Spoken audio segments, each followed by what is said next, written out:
Welcome to BackStreet Gossip. News talk, current events, and political commentary. And now, here's your host of BackStreet Gossip, Ron Letters.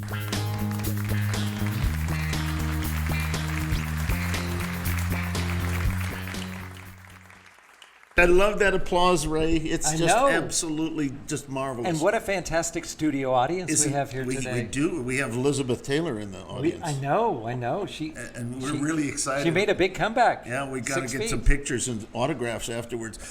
Ladies and gentlemen, welcome to the show. It's a beautiful Monday here in Phoenix, Arizona. A little rain over the weekend, which we needed badly. And take a look at Mr. Ray Michaels. Hello, everyone. And Ron Lutters. And look at what we have between us. A beautiful woman. I know. I love it. And her name is Karrin Taylor. Another Taylor. It's Elizabeth's sister. Or is it Mama? Mother. Mama. Okay. And Robson. And she has a secret. And I'm going to tell you what it is. She's running for governor of Arizona. Well, Ron, it's not going to be a secret for long. And, I'm really excited to have you on the show. And, it's really interesting because Arizona, of all the states in the Union, we've had this love affair with women governors. We have had many women governors. And we're not opposed to having women governors or senators, for that matter. We have had more female governors in Arizona than any other state in the nation. Really? And we've had three female governors in a row. Another first. So you're absolutely right. Arizona. Okay, I didn't know Doug was a. Not. I don't think he counts. Cross-dresser. Yeah. The current governor excluded. Well, but it was it? Janet. Napolitano, yeah. And we had Jane Hall. Jan Brewer. Yes, yeah, you're right. Right. And so as Arizona, we respect our women, and they carry a big gun. No, we're a Second Amendment state. We do carry guns, yes. And I know that you are a big proponent of the Second Amendment. Well, I am, and I'll tell you what, I own guns. I come from a family of hunters. I'm not a very good hunter myself. In fact, my family would starve if they relied on me. And I'm glad that we have guns to protect ourselves. But let's not forget why the founding fathers put the Second Amendment in there. It wasn't for the deer hunters. That's true. No. The Second Amendment was put there to save us from a tyrannical government. That's right. It was, and I've listened to the Biden. We're going to get into the President Biden thing a little later. Pino Biden, as I call him. You know what a Pino is? No. President in name only. That's good. I'm going to use that.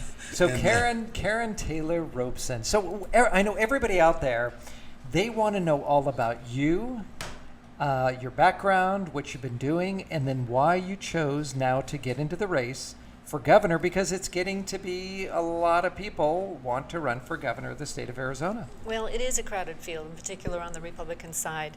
I'm an Arizona native. I've lived here my whole life, with the exception of a couple of years when I went back and worked in Washington for President Reagan in the White House. And then I had the opportunity to work for the first female Republican governor in America, Kay Orr in Nebraska, before returning home to Arizona to work for Governor Fife Symington. I grew up in a very political family. Between my father, Carl Kanasic, and my brother, Andy Kanasic, they served in elected office for 42 years. Wow. And I've known them both. I worked for your father, as a matter of fact. At the Corporation Commission. At the Corporation Commissioner. He was president of the Senate. And he was a pharmacist, and I saw in your bio that you worked for him, and the cheapskate only paid you 25 cents an hour. Yeah, I want to hear this story because she worked for her dad, making 25 cents an hour sweeping floors, and that's where you get that work ethic. Yeah. You're on the job, you're doing the things, you're doing the grunt work, and it builds a lot of character. It absolutely does. There was a time when I would joke with my parents that I was going to write a book about child abuse for child labor, but the book will be much different now. My perspective has been totally changed. The opportunities they gave me to work and learn and get on that opportunity ladder at 25 cents an hour, right? That's where you start. And I'll tell you, we had the cleanest pharmacies in Mesa because I dusted and I took out the trash. But it was just great, great character building, like you said, and great experience. And one thing led to another. I don't think I've ever in my life been without a job. In fact, when I was in college, I put myself through college at ASU and through law school. But there was one semester that I didn't work, and my grades went in the tank. So that was a good lesson. But every other semester, I worked hard. In fact, my last year at Arizona State University, I was student body president, and I got straight A's. And so here I was working essentially a full-time job as president of the university, and got straight A's. So, That's amazing. So I think the busier I am, So the better I do. you started even back in college. You were interested in public service. Absolutely. Because your whole, I mean, I looked at your resume. Your whole life has been in serving the public. Well, my whole family thought that I was going to be the one that went into politics. I mean, I was class president from first grade, essentially through college. I didn't know they had a class president in first grade. Yeah. Well, I tell you, in my fifth grade, I have a funny story. In fifth grade, I had this notion that I was going to take my classmates to Washington to visit our nation's capital. I'd never been there before. And so we started candle sales and candy sales and all these things before it was a cool thing to do. And everything was going well until I think it was Sister Evelyn discovered my little plot and plan and quashed me and said I was stopped in my tracks because I was getting everybody's expectations up and nobody would ever be able to go to Washington, D.C. But anyway, I eventually made it there. How's your knuckles? You said you went to a Catholic school? I did. I learned a lot. But so I was just always active in student government. When I graduated from Arizona State University, I went to Washington, as I mentioned, worked for President Reagan. It was a privilege of a lifetime to work at the White House. And I see you were with a member of the Economic Council. Economic Policy Council. I was a staff assistant, which, truth be known, it's a rung above an intern, right? I had security clearance and I got a paycheck. But it was an incredible experience to be there and watch policy. In the Reagan administration, he formed two policy councils. They were cabinet-level councils, the Economic Policy Council and Domestic Policy Council. So that's where I worked during the last year of the Reagan administration. And then in the Bush administration, I moved into cabinet affairs, which was... So you've really been... I thought Andy was the up-and-comer in your family. Yeah. Well, when I knew him, he was a member of the Board of Supervisors, which we don't even want to talk about the Board of Supervisors right now. But, and then you were an attorney as well. Yes. After I left the White House, I worked for KOR in Nebraska, came back to Arizona, worked for Fife Simonton, and then I went to law school. And from there, I 27-year career in real estate and development and land use, had my own law firm. I then went in-house with my largest client, and from you were remarkable. Well, what I'm most proud about in my professional career is really the opportunity to build great communities in Arizona. We have now, thousands and thousands of Arizona families living. I think that last name is kind of indicative of that activity. Well, no, actually, that's the Robson name, of course, is my husband Ed Robson, and he has his own business and his communities. I had not worked on any of his communities. These are communities that I worked on with my clients and for the company I worked for. I mean, they're very well-known communities around the valley, from DC Ranch and Scottsdale to Eastmark and Mesa to Verrado and Buckeye, West Wing and Peoria, Marley Park and Surprise, Alomar in Avondale. I can go on and on. When did you have time to have Elizabeth Taylor? Well, Elizabeth actually is one of 4 kids. Oh my goodness. She's daughter number 2. I have 4 kids. When did you find time to raise children? Well, you know what? It takes a village. I have a great family. I have a great extended family. So I was a single mom for many, many years. And but for my family, I probably couldn't have done it.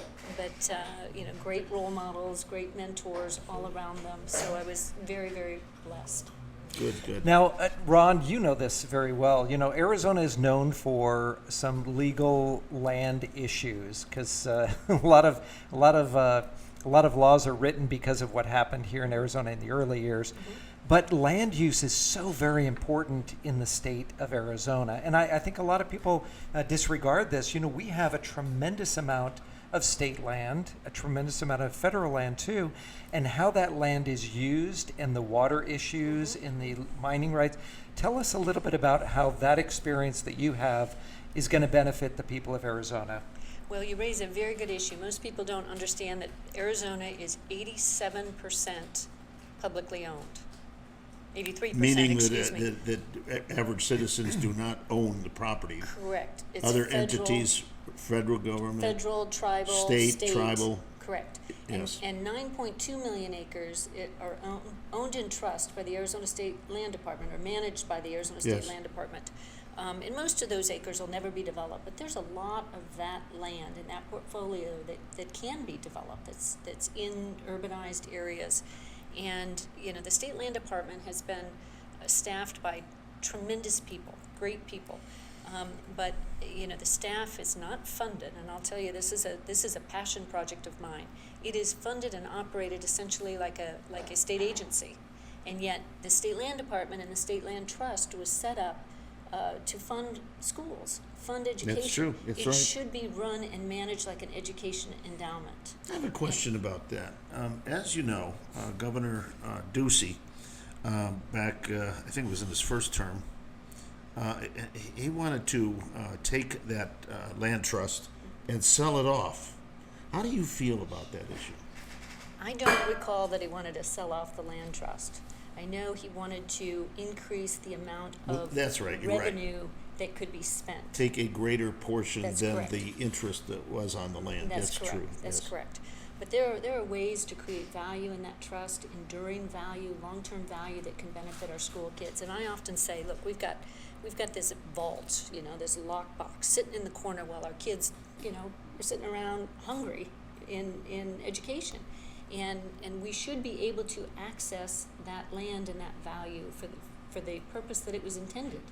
And so, like I said, people that are working there are great people and they're doing great things. There's just not enough of them, quite frankly. If it's going to create value in land, and that's what I've done for 27 years now, is creating value in real estate and in land for other people.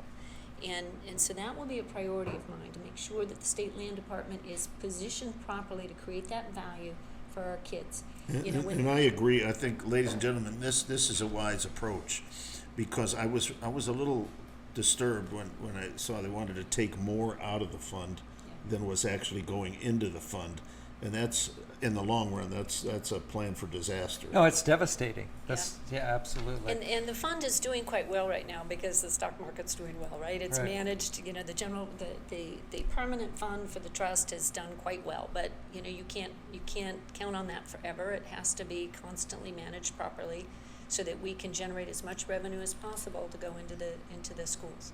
Ron and I, we talk all the time about many different subjects, and we realize that the position of governor, it's very prestigious. I mean, there's only 50 governors, right? It's a very exclusive club. But the experience that it takes to be a good governor is very, very important.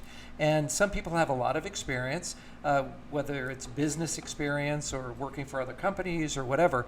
But to be able to manage all the many different aspects of the state, give us some background that you have that makes you qualified to be in that position. Okay, well, first I think my main qualifications, I'm not a politician, right? I've spent nearly 3 decades in the private sector, creating jobs, creating value for other people in our community. And so I've led teams, I've built teams of people to get projects done, significant projects. One that I've been working on since 2006, we saw a headline last week. Facebook is coming to a project I've been working on. Whether you like Facebook or not, they're bringing a lot of money and a lot of jobs. So, those experiences, and quite frankly, as a land use lawyer, I had to help clients navigate local, state, and federal regulations. So I've seen firsthand what bureaucracy can do to small businesses. Oh, it's devastating. Oh, I spent about 10 years splitting my time between Arizona projects and California projects. I tell you what, I saw the future over there, and it's not pretty. Land use cases in California, they're waged in Washington, at the Department of Interior, and the EPA, and the Corps of Engineers, and the Department of Transportation. And those bureaucrats back there, I hate to inform everybody, they own us. In one case I worked on, we were spending $80 million to try and get a jurisdictional call out of the EPA. $80 million in 10 years, right? Think about average Joe trying to get a permit out of the federal government. Right. It takes armies of consultants and lawyers to navigate the government. So I've been through those battles, the local level, the state level, and the federal level. And so just learning to navigate that and come to solutions to accomplish things, I bring that to the table. And a lot of politicians have never had private sector experience. Our Right. founding fathers, when you look at the Federalist Papers, right? You look at all our founding documents, they intended a citizen government. Yes. They did not intend Exactly. to have career politicians, and I'm not a career politician. Yeah, no, I think they wanted the nurses, they wanted the farmers, they wanted the machinists, they wanted the plumbers. They were to represent because It was our country. every decision that was Right. made affected them on a personal level. Right.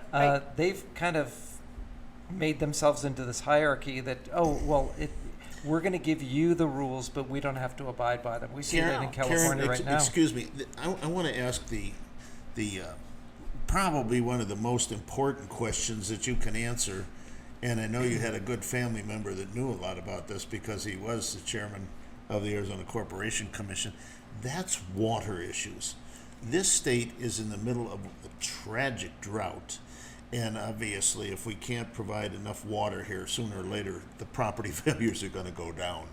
Right, and it's in the news today, right? The announcement that we're going to go to Tier 1 cutbacks, which, it's about 500,000 acre-feet a year of water that will be reduced from our allocation from the CAP. And the agriculture industry is going to be impacted most, and primarily in Pinal County. But an interesting fact, we use less water today than we did in 1957. Really? We have 6 times the people. Our economy is 16 times the size How as did it we was. do that? Well, Arizona's had a long history of water conservation and water management. I just referenced my experience in California. I was shocked. They are so much more sophisticated, and not in a good way, in so many arenas when it comes to land use, but not in water. When I looked at what Arizona has done over the years to manage our water, and there's ongoing efforts now with water users for advanced conservation efforts, for advanced just technologies, everything from toilets to irrigation control. There's a lot of things that we have done and that we're continuing to do. That being said, we're in a drought. This drought is going on much longer than anybody anticipated.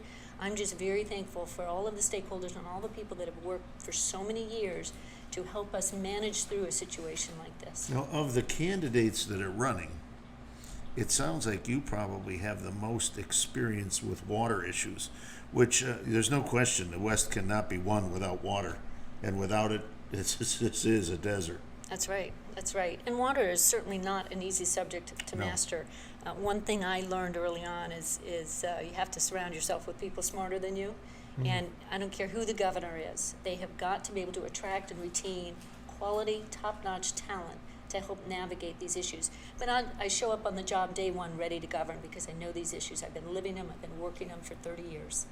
Well, to me, that's one of the most important issues, water and growth. And without water, you don't have growth.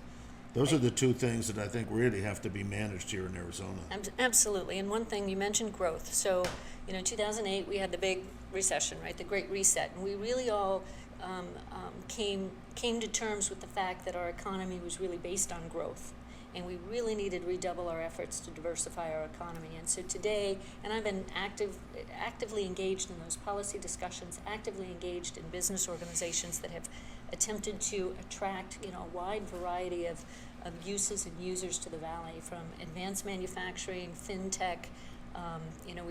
We now have all sorts of manufacturing occurring all over the state of Arizona. We didn't have that in 2008. That's true. So by attracting and supporting these base industries, manufacturing, even the mining industry, which is incredibly important to us. I don't know if you're following the Resolution Copper mining situation with the federal government trying to, pull that out from underneath us.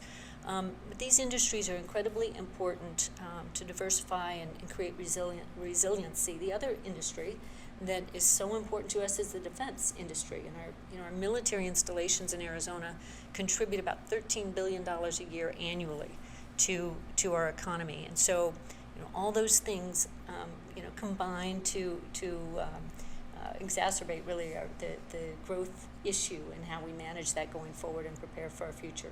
Yes, yes. You know, Ron, last year we saw that the power of the governor in any state, they have the power to do executive orders. And executive orders can be for the good, they can be for the bad. So speaking today, Governor Ducey just issued executive orders to limit local vaccine mandates. So I don't know if you've heard this or not, or if we're breaking this for you now. But if you're a state, local employee here, any part of the governmental structure here in the state of Arizona, they cannot mandate vaccines for as part of your employment. So that was nice. I like that executive order, and I think the people of Arizona like that. There were some executive orders that were done last year with regard to mandating other things for masks and no dancing and limiting how far you can be and kind of controlling the people of Arizona. And, you know, I think that we're all good citizens, right? We all want to participate. When they ask us, you know, just we want to flatten the curve, you know, not overwhelm our hospitals for 2 weeks. Just give us 2 weeks. Okay, I think we can all do 2 weeks. But when it turns into months and then years, that's something different. So my question is, how would you handle executive orders? And would you want to have the legislature be involved in those decisions as well, where an executive order can only be for a certain length of time, and then you have to call a special session? Well, first off, I would always want to involve and include and consult with the legislature. They're an equal part of the government, and I don't intend to govern in a vacuum, number one.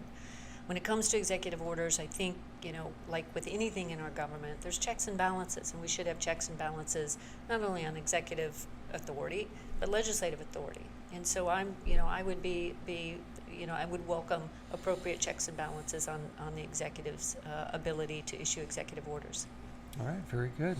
You know, one of the things that is another really question, it's not really aimed at the governor because you don't have a lot to deal with it. But I'm really concerned about what's going on our borders. And I know that is not a state issue per se, because the federal government is responsible for that. But we still have the effect of a broken federal policy. How do you see working with, I guess, the feds, if you will? I mean, right now under Biden, it's not an easy task, but we need to control our borders. So, Ron, this is an issue I could spend hours talking about. I know that. And you know, with what's going on today in Afghanistan, and you couple that with the fact our borders are not just open; they're open for invasion, and that's what's going on. That's what we call it, the invasion. Right? And so we now have people coming in across our borders from over 147 countries, and conservative estimates say that 10% of them, 10% are criminals. So, you know, the Homeland Security Secretary last week said that we had 215,000 come across the border last month alone. Yes. So 10%, right? 20,000 criminals. You know, we now have a And failed... then we have the defund the police movement. Right. So we now have a failed state in Afghanistan. We have people chanting in the streets, "Death to America," right? They're going to be coming across our border. You know, I don't want to sugarcoat it. Well, the president's already invited 30,000 of them into the country. Well, you know, it's a, you know, maybe for The most Pino. governors it The doesn't Pino, matter. president name Yeah. only. It matters in Arizona. So where do you see the line that protects all of the states, right? The federal line coming into our country, and then the line that says coming into our state? Because, you know, the interstate commerce is controlled by the federal government, but as a sovereign one of 50 states, how do we protect our state from any invasion that may come in if the federal government doesn't step in to do that? I know Texas, they had been talking about, we're going to build our own wall. Right. And I can't give you a definitive answer because I don't know exactly the extent of what the governor's authority is on that particular issue. But there are a lot of things the governor can do. Number one, we have a National Guard presence on the border. You know, we do National Guard training, right, every weekend. Let's do all the training on the border. Let's just Why have the not? presence down there, Yeah. right? Let's help the local law enforcement that are literally on the front lines. Let's make sure they have proper funding so that they can protect the citizens in their communities as we're being invaded. I mean, I'm assuming you guys have visited the border. The last time I was down there Many times. was so eye-opening to me, right? I mean, you see not just the invasion to our country and what that means, but the human tragedy that is taking place. You know, this indentured servitude that you're hearing about with the cartels owning these people long after they come across the border. Oh, yes. I mean, and the impact that will have on those human beings and our communities for generations is incalculable.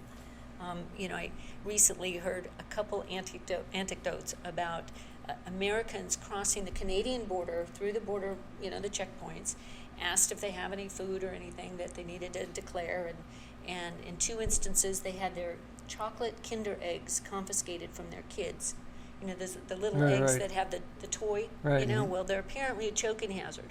So on the northern border, we're confiscating chocolate eggs, and on the southern border, we're allowing backpacks and trunks full of fentanyl to come across the border to kill us. And possibly, COVID. yeah. And COVID. Well, lots of diseases come over. Oh, yes. You know, we're seeing a You know, outbreak of Ray, there many was a things. time when Ellis Island, if people came to Ellis Island, they were got given a sent physical, back. and if they were ill, They what got was the sent answer? back. They got sent back to where they came from. We would not accept them So bringing how- diseases into So our country. How is it that slavery is okay now? Because if somebody owns you and you owe them money and you have to give them servitude, you are a slave. How is modern day slavery okay? But everybody's arguing about slavery that happened hundreds of years ago. Right. Very interesting. And you know, there's this thing that these are questions that, I'm sorry, but the mainstream media does not ask. And, you know, we would mention to you, we're going to try to have a debate coming up here in November with all gubernatorial candidates. And we need to ask those questions. And we hope to televise the thing around the nation and show them that Arizona governor candidates or gubernatorial candidates and people are vitally interested in these issues, especially national issues, because we're a border state. What happens south of the border gets here pretty doggone quick. That's right. Those national issues are state issues, and the next governor needs to be prepared to deal with them. So, Karrin, what would you say were the 3 main things that you'd want to focus on, or the 3 things that come to mind now of great importance here for the state of Arizona? Well, we just talked about border security, election integrity, I think is obviously a critical piece. We have to restore confidence in our elections. And number 3 is just the threat of Washington, D.C. and the radical left and what they're trying to do. There's a frontal attack on all of the freedoms that we hold dear. Those of us that are limited government, liberty-loving people better wake up. And I know there's a lot that are awake, but we better wake up some more, because those attacks on our freedoms are real and they're coming. I think today, I've seen some flash spot, I don't know what to call it, questionnaires, I guess, surveys. And I guess that Biden has taken a real hit. We're going to talk about that Oh, no, later. people are calling for his resignation. Oh, I am. Yeah. I have done that this morning. I Yeah. called for his resignation. Well, think of the alternative in that event. Listen, we've got Not to very go. good. How do people get a hold of you if they would like to know more about you? They can, Karrin for Arizona, www.KarrinForArizona. Is that 4 Fantastic. spelled out or the number 4? The number 4. The number 4. Karrin. For and Arizona. it's Karrin, the number 4, AZ, or Arizona spelled out? Okay, Arizona. we've been talking Arizona.com. to gubernatorial .com. candidate Karrin Taylor Robson, and we wish you well. Will you come And back? I will come Yes, we back want anytime. Love to have you definitely come want back. you back. Yeah. Okay. And anytime Thank you you. have anything to say, I've given you our number. If Okay. you want, just give me a call and we'll put you on the air, because it's Thank you. important the public knows what's going on. Don't you go away, because we have a lot more coming, and it's going to be exciting. So we'll see you on the other side. And we appreciate you so much coming up.